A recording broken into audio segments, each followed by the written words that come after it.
Hello, my name is Christopher Duran and I wanted to speak to you today about elbow dysplasia and how it is a major cause of dog arthritis.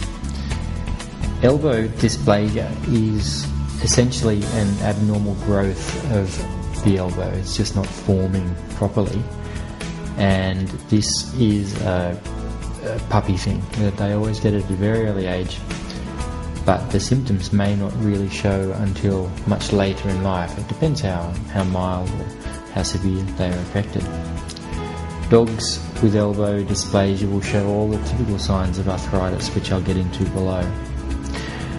Now, elbow dysplasia appears to be a genetic disease, and it's pretty much a large dog thing.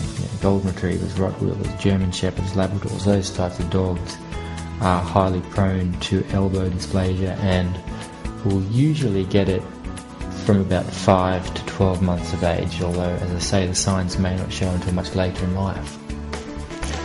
And the term elbow dysplasia is really a general term for a number of more specific diseases, and these diseases are as follows. Firstly, a fragmented coronoid process, which is a little wedge of the ulnar bone, and it fractures off at the bottom of the elbow, and it stays pretty much where it is, but it exposes the bone underneath, and that in turn will lead to arthritis within the joint. The second one is an ununited anconeal process, and this is where you get a small wedge of bone at the top of the ulna that fails to fuse during growth, and again the bone will be exposed and you will get arthritis because of that. The third disease is osteochondritis of the elbow. Now, osteochondritis is a fairly common problem in a lot of the joints of dogs, and the elbow is one of the most common of these.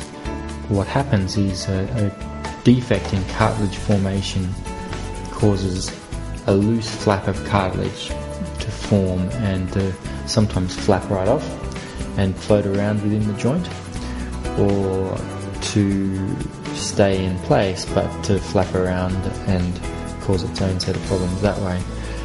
Now, this again exposes the underlying bone, which allows arthritis to come along.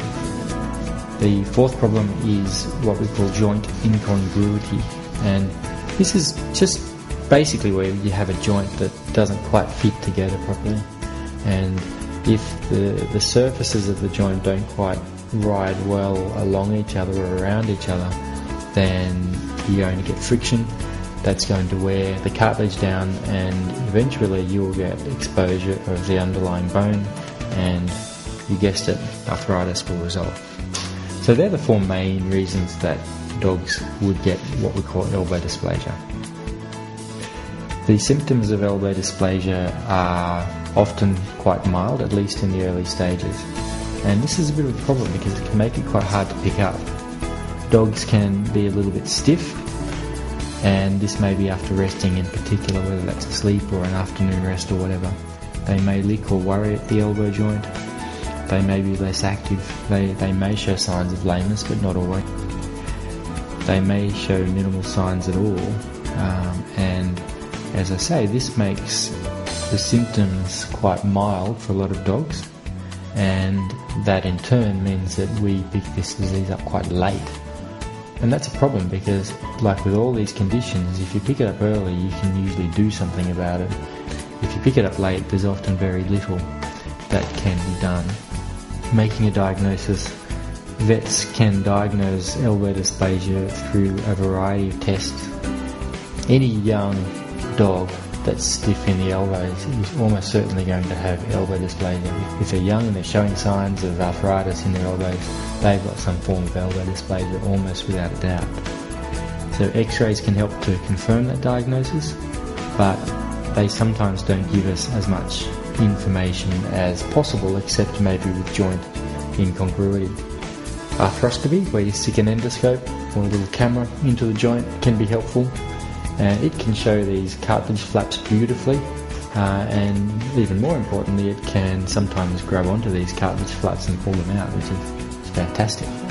So arthroscopy gives us a way of treating some of these conditions, which is good. And the elbow joint itself is, as far as joints go in dogs, is quite a big one. So it's a good one for arthroscopy. MRI, or magnetic resonance imaging, is also a possibility and can beautifully show up some of these conditions. But we don't do it that much. It really depends what's happening with your dog, and if your dog is going to be having surgery, then it might be worth doing an MRI to confirm the need for surgery and to confirm where the surgery is going to happen. But if there's really no chance of surgery, then often we don't go to that final step of getting an MRI scan, because we're not going to do anything with the information anyway. Once the diagnosis is made, your vet can discuss with you his or her findings and determine the best treatment plan. And the aim is to stop or at least slow down the progression of dog arthritis. Thank you. My name's Christopher During. You are very welcome to have a look at my blog, and you can also download my free ebook, The Dog Arthritis Survival Guide, which can give a lot of information on, of a more general nature, on arthritis in dogs. It's a good read. Thank you.